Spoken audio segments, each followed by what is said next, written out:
سبب الحوادث اللي تحدث في إقليم كردستان وفي العراق أول شيء عدم التزام بالسرعة المحددة، وكذلك التزام بالقوانين والأنظمة، منها حزام الأمان اللي فيه كثير من الفائدة يعني. فالسبب الرئيسي هو تجاوز السرعة. أو حادثتنا شكلاً نش سيتي مرور أو مرور تريكواندا نراس مرور واجب خود أرتكي راسته صاير يا تحاد نوشوناوي همي جهانه جاب تشتا نش سيتي مرور يا حادثة جدا هند صاير ما يتهين سرعة دفون تشتكي جانه.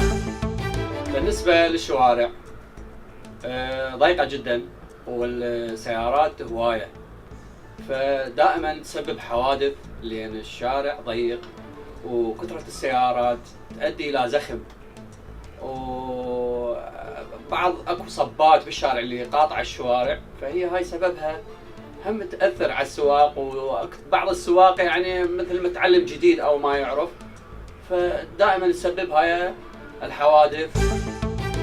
هۆکاری جادۆبانی ڕێگای سلێمانی و هەولێر کە من ئەمڕۆ هاتم بۆ هەولێر بەڕاستی یعنی زۆر ناخۆش بوو. هۆکاری ئەو شتانە بەلای منەوە هەم یەکەم چاوقاییمە، هەم دووهەم تەحموولمان نییەمە لە بەعزێ شتە، سێهەمیش جادۆبانمانە کە بەڕاستی بە هیچ ستانداردێک دروست نەکراوە.